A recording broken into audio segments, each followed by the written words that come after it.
السلام علیکم میرے ساتھیوں، ہمیشہ کی طرح ایک اور دل کو دہلا دینے والی، دل کو لرزا دینے والی بھیانک داستان کے ساتھ حاضر ہیں۔ سنیے اور شیئر بھی کیجیے، اور ہمارے چینل سیدہ سینٹر کو سبسکرائب کرتے ہی بیل آئیکن کو دبانا ہرگز نہ بھولیں۔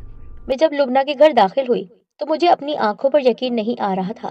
میرے سامنے میری پیاری دوست ہانیہ ابدی نیند سو رہی تھی، مر چکی تھی وہ، اور آنٹی جمیلہ ہانیہ کی ماں بار بار بے ہوش ہو رہی تھی، رو رو کر بے حال ہو رہی تھی، ہر آنکھ اشکبار تھی۔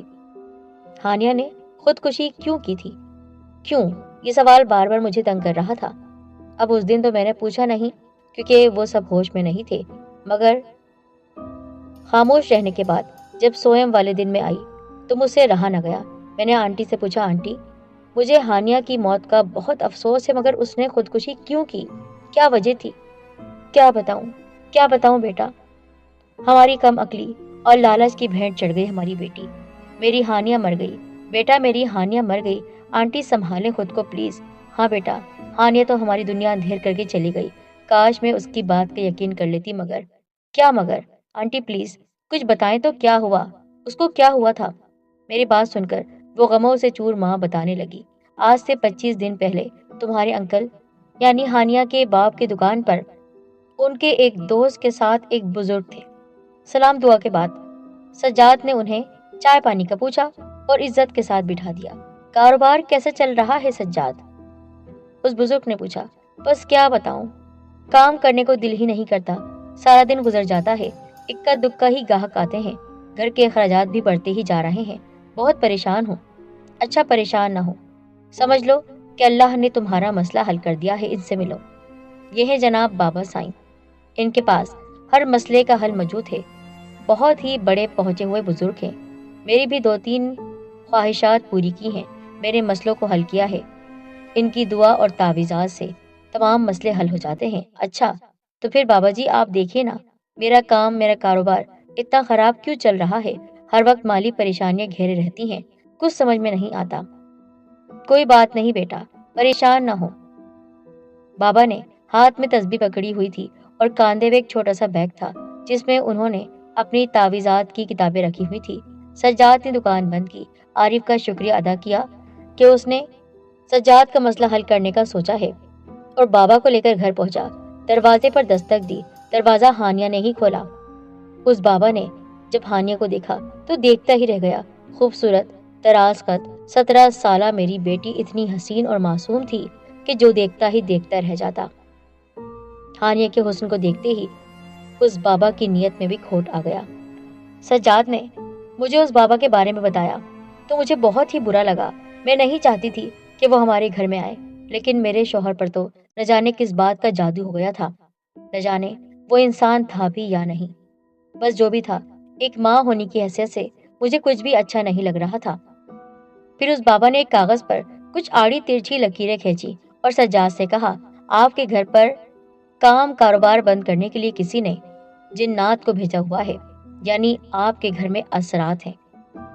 پھر اتنا کہا اور پھر کاغذ پر کچھ لکیریں کھینچی اور سجاد سے کہا، مبارک ہو آپ کو، میرے موکلات نے بتایا ہے کہ آپ کے گھر میں خزانہ چھپا ہوا ہے، مگر ایک مسئلہ ہے، اس خزانے کو حاصل کرنے کے لیے مجھے ایک خاص عمل کرنا پڑے گا، اور اس کے لیے مجھے کسی نوجوان بچی کی ضرورت پڑے گی۔ 40 دن کا عمل ہے۔ سجاد خوشی سے چہک کر بولے، بابا جی میں ساری زندگی آپ کا احسان مند رہوں گا، اور بچی کی فکر نہ کریں، میری بیٹی ہانیہ بھی 17 سال کی ہے، تو پھر ٹھیک ہے، ہم کل سے ہی عمل شروع کر دیں گے، اس شیطان بابا نے کہا۔ لیکن مجھے یہ بات معلوم نہیں تھی۔ دوسرے دن اس نے خالی کمرے میں ہانیہ کو بلایا۔ میرے شوہر اس بابا پر حد سے زیادہ یقین کر رہے تھے، یقیناً کچھ پڑھ کے پھونکا ہوگا، جس کی وجہ سے انہوں نے مجھے کوئی بات نہ بتائی، اور اگر میں کچھ پوچھتی تو وہ لڑائی جھگڑے کرتے یا پھر مجھے مارتے پیٹتے۔ میرے شوہر نے بلا جھجک میری بیٹی کو اس بابا کے پاس تنہا کمرے میں بھیج دیا۔ وہ بہت چلاک تھا۔ کمرے میں جانے سے پہلے میرے شوہر سے کہا کہ ہمارے موکلات جنات کے آنے کی وجہ سے ہو سکتا ہے آپ کو چیخوں کی آواز آئے، تو گھبرانا نہیں، یہ بچی ہے، پہلی بار موکلات سے ہم کلام ہوگی تو ہو سکتا ہے گھبرا جائے، مگر آپ لوگ دھیان نہ دینا اور کمرے کی طرف خبردار کسی کو نہ آنے دینا، ورنہ عمل ٹوٹ جائے گا۔ آپ کے گھر میں جو جنات ہیں ان جنات کو بھگانے کے لیے آپ کی بچی ہمارے لیے بہت فائدے مند ہے، لیکن خیال رکھنا ہرگز یہ دروازہ کھلنا نہیں چاہیے، چاہے جتنی بھی تڑپ والی آواز آئے۔ میرے شوہر تو اس پر ویسے ہی یقین کر رہے تھے۔ مجھے تو اس نے زبردستی میری ماں کے گھر بھیج دیا تھا کہ تم چلی جاؤ ورنہ طلاق دے دوں گا۔ میں چلی گئی، لیکن بار بار مجھے اپنی بیٹی کا خیال آ رہا تھا، نہ جانے میری بیٹی کے ساتھ کیا ہو رہا ہوگا۔ پھر جب وہ بابا کمرے میں داخل ہوا تو میری بیٹی کچھ سہمی سہمی سی تھی۔ اس بابا نے دروازے کو اندر سے کنڈی لگا لی، پھر اپنے ایک تھیلے سے ایک بوتل نکال کر ہانیہ کو حکم دیا کہ پہلے اس کو پی لو۔ ہانیہ نے کپکپاتے ہاتھوں سے بوتل تھام کر جیسے ہی ہونٹوں کے قریب کی تو کچھ عجیب سی بو تھی، مگر وہ بابا گرج کر حکم دے کر بولا کہ پی لو اسے، اپنے گھر سے جنات کو بھگانا چاہتی ہو یا نہیں؟ تو اس نے کچھ نہیں کہا اور مجبوراً میری بیٹی نے وہ پوری بوتل پی ڈالی، مگر تھوڑی دیر میں اس کی حالت عجیب ہونے لگی، اس کا پورا فائدہ اٹھایا گیا اور وہ انسان نما شیطان ظاہر ہو گیا۔ میری بیٹی کو اس نے بے دردی سے بھنبو ڈالا، اس کی عزت کی دھجیاں اڑا دیں، اور وہ اتنا زیادہ گھٹیا تھا۔ میں گھر آ چکی تھی، مجھے پتا تھا میری بیٹی کے ساتھ کچھ نہ کچھ ضرور ہوا ہے، لیکن میری بیٹی تو کچھ بھی نہیں بتا رہی تھی۔ میں نے بار بار اس سے پوچھا، بتاؤ بتاؤ مجھے کیا ہوا ہے تمہارے ساتھ، لیکن میری بیٹی نے کچھ بھی نہیں بتایا۔ میرے شوہر کی آنکھوں پر تو اعتبار کی پٹی بندھی ہوئی تھی، وہ کچھ سننے کو تیار نہ تھا۔ اس طرح 15 دن گزر گئے۔ آخرکار ہانیہ کے صبر کا پیمانہ لبریز ہوا اور 16ویں دن میری بیٹی نے رات کو زہر کھا کر خودکشی کر لی، کیونکہ اس نے جب بتانا چاہا تھا اپنے باپ کو تو اس کے باپ نے اس کو زوردار تھپڑ مارا تھا، اور جب اس نے میرے سامنے منہ کھولنا چاہا تو میرے شوہر نے یہ بھی نہ ہونے دیا۔ 15 دن وہ بابا اور اس کے جنات میری بیٹی کی عزت لوٹتے رہے۔ کیا ہوتا، مر ہی تو جاتی وہ۔ میرے ساتھ تو غلط ہو ہی رہا تھا، لیکن میری بیٹی کے ساتھ اتنا کچھ کر دیا صرف دولت جائیداد کے لیے۔ ایک باپ نے اس کو بیچ ڈالا۔ وہ بار بار کہتی رہی، امی پلیز مجھے اس درندے کے ساتھ کمرے میں نہ بھیجیں، امی وہ جھوٹ کہتا ہے، اس کے پاس کوئی موکلات نہیں ہے، وہ خود ایک شیطان صفت انسان ہے۔ امی وہ جھوٹ کہتا ہے، ہمارے گھر میں کوئی جنات نہیں ہیں، ہاں لیکن اس کے ساتھ جنات ہیں جو اسی کی طرح خبیث ہیں۔ پہلے وہ میری عزت لوٹتا ہے، پھر اس کے جنات میری عزت لوٹتے ہیں۔ امی میں زندہ نہیں بچوں گی، میں زندہ نہیں بچوں گی۔ اور میں اپنے شوہر کو سمجھاتی رہی، دیکھیں آپ کیا کر رہے ہیں، اللہ سے معافی مانگیں، اللہ سے دعا مانگیں، وہ آپ کو ضرور نواز دے گا، لیکن ایسا نہ کریں، میری بیٹی کی بلی نہ چڑھائیں۔ اس کے باپ نے کہا، تو اس کی باتوں میں کیوں آ رہی ہے، جھوٹ کہہ رہی ہے یہ، وہ بابا بہت اچھے ہیں، وہ اس کے ساتھ کچھ نہیں کر رہے ہیں، بلکہ اس کے ذریعے تو ہمیں خزانہ ملے گا، زمین میں دفن ہے خزانہ، دیکھنا کتنے مالا مال ہو جائیں گے ہم سب، اور کچھ نہیں ہوگا بیٹی کو، میری بیٹی کو کچھ نہیں ہوگا۔ اور خبردار، انہوں نے ہانیہ کی طرف دیکھتے ہوئے کہا، میں تم سے پیار کرتا ہوں، اس کا مطلب یہ نہیں کہ تم بابا کے خلاف کچھ بھی بولتی رہو۔ محسن ہے وہ ہمارا، ہمارے لیے چلہ کاٹ رہا ہے تاکہ ہمارے دن پھر جائیں، اور تو ان کے خلاف بک بک کر رہی ہے۔ ہانیہ جان گئی تھی کہ اس کا باپ اس کی بات کا کبھی یقین نہیں کرے گا۔ 15 دن وہ اس شیطان اور اس کے خبیث جنات کی ہوس کا نشانہ بنتی رہی، مگر 16ویں دن وہ جانتی تھی وہ ویسے بھی زندہ نہ بچے گی۔ وہ جنات اس کو ویسے بھی نہ چھوڑیں گے، اپنے ساتھ اپنی دنیا میں لے جائیں گے، ورنہ تو اس کو تھا ہی، خودکشی کر لی اس نے گوارا نہ کیا کہ وہ زندہ رہے، راہ نجات پانا چاہی تھی اس نے۔ ہانیہ کی موت کی خبر جنگل کی آگ کی طرح پھیلی۔ جب اس بابا کو پتہ چلا تو وہ فرار ہو گیا۔ وہ خود کمرے میں آتا، ہانیہ کو لے کر جاتا، اندر سے چیخوں کی آوازیں آتی، لیکن چونکہ حکم دیا گیا تھا کہ اندر کوئی بھی نہیں آئے گا، کوئی اپنی بیٹی کو باہر نہیں بلائے گا، ایک آواز تک نہیں آنی چاہیے، بس آپ لوگ باہر بیٹھ کر انتظار کریں کہ کب آپ کے ہاتھ میں خزانہ آ جائے گا۔ اسی وجہ سے کوئی وہاں نہیں جاتا تھا۔ میں بے چین ہوتی، میں بے قرار ہوتی، میرا شوہر مجھے مار مار کر روئی کی طرح دھنک دیتا کہ تم اندر نہیں جاؤ گی، ایک بات یاد رکھنا، اگر تم وہاں گئی تو تمہیں طلاق دے دوں گا میں۔ بس اسی ڈر سے میں وہاں نہیں گئی۔ میری چھوٹی بیٹی نادیہ جو 15 سال کی تھی، ایک بار وہ اس کمرے میں گئی، کمرے سے اس کو ہانیہ کا موبائل ملا، اس نے وہ لا کر اپنے ابو کو دے دیا۔ سجاد نے اس وقت تو اس موبائل کو اپنی جیب میں ڈال دیا۔ کچھ دنوں کے بعد جب وہ اس غم سے باہر نکلا کہ اس کی بیٹی خودکشی کر چکی ہے، تو اسے خیال آیا کہ کئی دنوں سے وہ بابا نہیں آیا۔ اس نے اپنا موبائل نکالنے کے لیے جیسے ہی جیب میں ہاتھ ڈالا، اس کے ہاتھ میں ہانیہ کا موبائل آ گیا۔ سجاد نے ہانیہ کے موبائل کو جب آن کیا تو اس کی آنکھیں پھٹی کی پھٹی رہ گئی۔ اس سے مزید نہ دیکھا گیا۔ بیٹی کی موت کی وجہ بھی سمجھ میں آ گئی، مگر اب کیا ہو سکتا تھا؟ جس خزانے کی لالچ میں اس باپ نے اپنی بیٹی اور اس کی عزت کھو دی، وہ خزانہ نہ تھا اور نہ ملا۔ وہ بابا آج تک فرار ہے۔ وہ عامل اپنے جنات کے ساتھ وہاں سے بھاگ چکا تھا، دوبارہ نظر نہیں آیا۔ لیکن وہ باپ جس نے صرف پیسوں کے لیے اپنی بیٹی کی عزت کو داؤ پر لگا دیا، آج پاگل ہو گیا ہے۔ تم دیکھو حال۔ اور سچ میں جب میں نے اپنی پیاری سی دوست کے باپ کو دیکھا تو وہ اپنے بال نوچ رہا تھا اور معافی مانگ رہا تھا، میری بیٹی مجھے معاف کر دو، مجھے معاف کر دو۔ میں نے اپنے آپ کو امیر کرنے کے لیے، اس گھر میں دولت لانے کے لیے، اپنے کاروبار کو چلانے کے لیے ایک ایسے شیطان عامل کے تمہیں حوالے کیا جو کہ تیری عزت سے کھیلتا رہا۔ بیٹی مجھے معاف کر دے۔ تیری چیخیں سنتا تھا، لیکن میں سمجھتا تھا کہ وہ جنات ہیں جو تیرے سامنے آ رہے ہیں اور تو ان کا مقابلہ کر رہی ہے۔ مجھے کیا پتا تھا کہ وہ جنات تیری عزت کو لوٹ رہے ہیں۔ میری بیٹی مجھے معاف کر دے۔ اور صرف یہی نہیں ہوا تھا، بلکہ وہ عامل جب وہ وہاں سے بھاگ گیا تھا، اس کو یہ خبر ملی تھی کہ میرے شوہر نے اس کے خلاف رپورٹ درج کرا دی ہے۔ اس نے اپنے انہی خبیث جنات کو ہمارے گھر بھیجا۔ جو رہی صحیح کسر تھی ان جنات نے پوری کر دی۔ پورے دن ہمارے گھر میں شور و غل مچا رہتا۔ رات میں ایسا لگتا بھاری قدموں کی آواز چھت پر سے آ رہی ہے۔ ان جنات نے ہمارا جینا دبر کر دیا تھا۔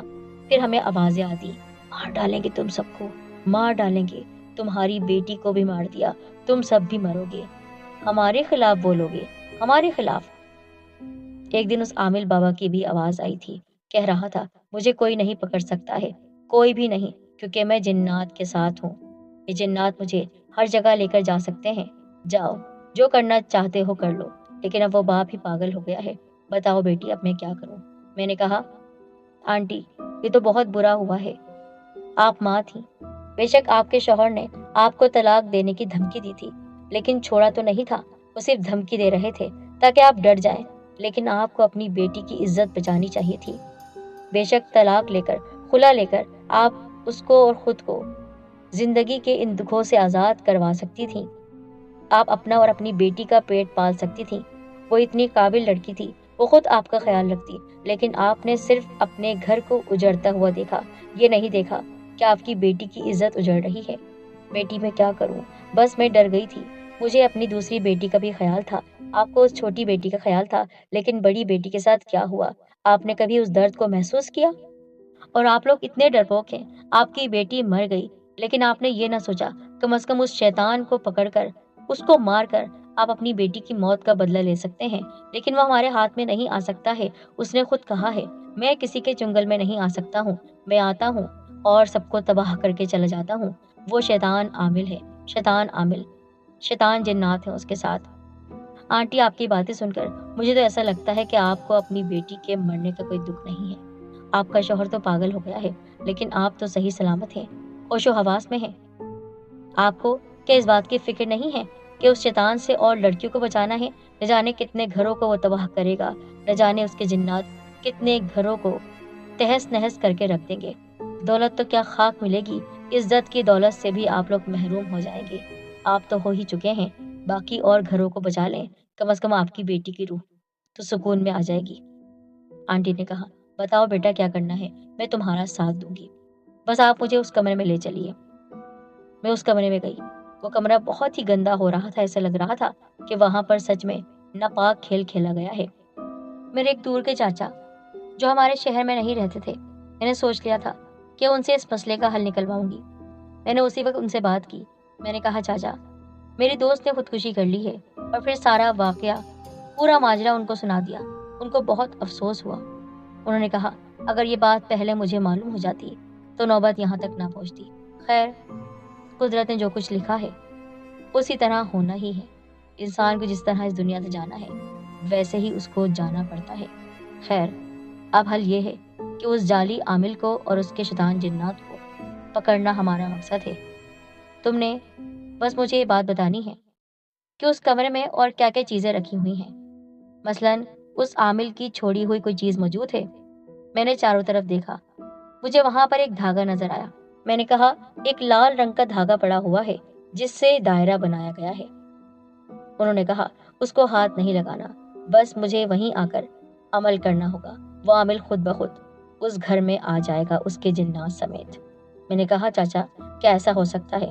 بالکل، اللہ کے نیک بندے اس دنیا میں موجود ہیں۔ اگر شیطان ہے تو رحمان کے چاہنے والے بھی یہاں موجود ہیں۔ انہوں نے بے لوث یہ کام کیا، کوئی پیسہ نہیں لیا، کوئی بھی خواہش ظاہر نہیں کی، کسی بھی مقصد کے بغیر انہوں نے یہ عمل کیا۔ جب وہ آئے تو انہوں نے کہا مجھے اس کمرے کو بند کر کے یہ عمل کرنا ہے، اور یہ چلہ بہت ہی بھاری ہوگا کیونکہ وہ عامل بہت طاقتور ہے۔ اس نے کئی سالوں کی یہ محنت کے بعد ان جنات کو اپنے قبضے میں کیا ہے۔ اس نے گھنے درندوں سے بھرے ہوئے جنگلات میں رہ کر یہ عمل کیا ہے، اس لیے وہ شیطان جنات اس کے پاس آئے ہیں، اس کے قابو میں، اور وہ اسی طرح لوگوں کے گھروں میں جاتا ہے، ان کی بیٹیوں کی عزت بھی لوٹتا ہے۔ اس نے دنیا کے سب سے خطرناک جنگل میں جا کر یہ عمل کیا ہے، اسی وجہ سے اس کے پاس بہت ہی طاقتور جنات ہیں جن کا کوئی عام عامل بالکل بھی مقابلہ نہیں کر سکتا ہے۔ لیکن تم بے فکر رہو، ہمیں بھی اللہ تعالیٰ نے وہ طاقت دی ہے، اور اللہ تعالیٰ کی مدد سے اس عامل کا خاتمہ ہو جائے گا۔ وقت آ چکا ہے۔ وہ اندر عمل کر رہے تھے۔ انہوں نے اسی دائرے کے اندر بیٹھ کر، یعنی دھاگے سے جو دائرہ بنا ہوا تھا اس کے اندر بیٹھ کر وہ عمل شروع کیا۔ پوری رات ہمیں ایسا لگ رہا تھا کہ اس گھر میں چیخوں کی آوازیں آ رہی ہیں، کبھی کسی عورت کی چیخنے کی آواز آتی، کبھی کسی مرد کی، کبھی کسی جانور کی۔ ایسا لگتا کہ پورے گھر میں جنگل کے سارے جانور آ گئے ہیں۔ نہ جانے کتنی روحیں اس گھر کے چاروں طرف چکر لگا رہی ہیں۔ آنٹی بہت ڈر رہی تھی، ان کے شوہر کو تو اپنا ہوش ہی نہ تھا۔ ہانیہ کی چھوٹی بہن جو کہ بہت ڈر رہی تھی، اس کو میں نے اپنے ساتھ لگا لیا۔ اس رات میں نے امی سے اجازت لی تھی کہ میں ہانیہ کے گھر ٹھہروں گی۔ میری امی بھی اللہ والی ہیں، وہ سمجھ گئی تھی کہ یہ نیک عمل کرنے کے لیے ان کی بیٹی کتنی بےتاب ہے۔ میری دوست تو نہ رہی تھی، لیکن اس کی موت کا بدلہ تو لے سکتی تھی، شیطان کو مروا کر۔ آخر فجر کی اذان ہوئی، ہم سب نماز ادا کر رہے تھے۔ جیسے ہی سلام پھیرا، ایک بہت ہی دردناک چیخ کی آواز آئی، اور ایسا لگا کہ شیطان قبضے میں آ چکا ہے۔ اور آپ یقین نہیں کریں گے کہ نہ کوئی دروازہ ٹوٹا، نہ کوئی دروازہ کھلا، بلکہ چاچا عامل جس کمرے میں موجود تھے اس دروازے کو کھول کر وہ تنہا باہر نہیں آئے، وہی جعلی عامل ان کے ساتھ تھا۔ اس کا انہوں نے گریبان پکڑا ہوا تھا اور کچھ پڑھتے جا رہے تھے، یا اللہ تو اپنے نیک بندوں کی مدد فرما، یا اللہ شیطان کا خاتمہ کر۔ اسی وقت انہوں نے دم کیا اس کے چہرے پر، اور اس کا چہرہ بالکل سیاہ ہو گیا۔ پھر چاچا کچھ دور ہٹ گئے اور وہ ہمارے سامنے جلتا رہا۔ اس کے جلتے ہی بہت سارے جنات سائے کی صورت میں اس کے جسم میں داخل ہوتے رہے، اور وہ بھیانک چیخ کے ساتھ ہمارے سامنے تہس نہس ہو گیا، ختم ہو گیا، جل کر خاک ہو گیا۔ چاچا جی نے کہا اس کی یہ راکھ کسی گندے نالے میں بہا دینی ہے، کیونکہ یہ خود اتنا ناپاک رہا ہے۔ انہوں نے یہ کہہ کر اس راکھ کو اپنے ہاتھ سے سمیٹا اور لے جا کر گندے نالے میں بہا دیا۔ پھر میرے ساتھ آنٹی کے پاس آئے۔ آپ نے اپنی بیٹی کو کھو دیا ہے، اپنی بے وقوفی سے اپنا گھر بچانا چاہتی تھی، لیکن اپنی بیٹی کی جان نہ بچا سکی۔ خیر، اب آپ کے پاس آپ کی چھوٹی بیٹی موجود ہے، خیال رکھیے گا کہ آئندہ کوئی شیطان آپ کی اس بیٹی کے پاس نہ آئے۔ اللہ پر بھروسہ رکھیں، اللہ والوں کی مدد لیں، لیکن ایسے اللہ والوں کی جو بے لوث آپ کی مدد کریں، ایسے نہیں جو آپ کے گھر کو ہی لوٹ کر چلے جائیں اور آپ کو پتہ ہی نہ چلے۔ یہ کہہ کر بابا وہاں سے جا چکے تھے۔ میں اللہ کا شکر ادا کر رہی تھی کہ میں نے اپنی دوست کی زندگی میں تو اس کی مدد نہ کی، لیکن اس کی چھوٹی بہن کو اس شیطان عامل سے بچا لیا تھا، کیونکہ کوئی بعید نہیں تھی کہ ایک بہن کو برباد کرنے کے بعد وہ دوسری بہن پر نقب ضرور لگاتا اور اس کی عزت کو لوٹ کر وہاں سے چلا جاتا۔ لیکن وہی نہیں، اور بھی بہت سی لڑکیاں بچ چکی تھیں اس شیطان جعلی عامل اور اس کے خبیث جنات سے۔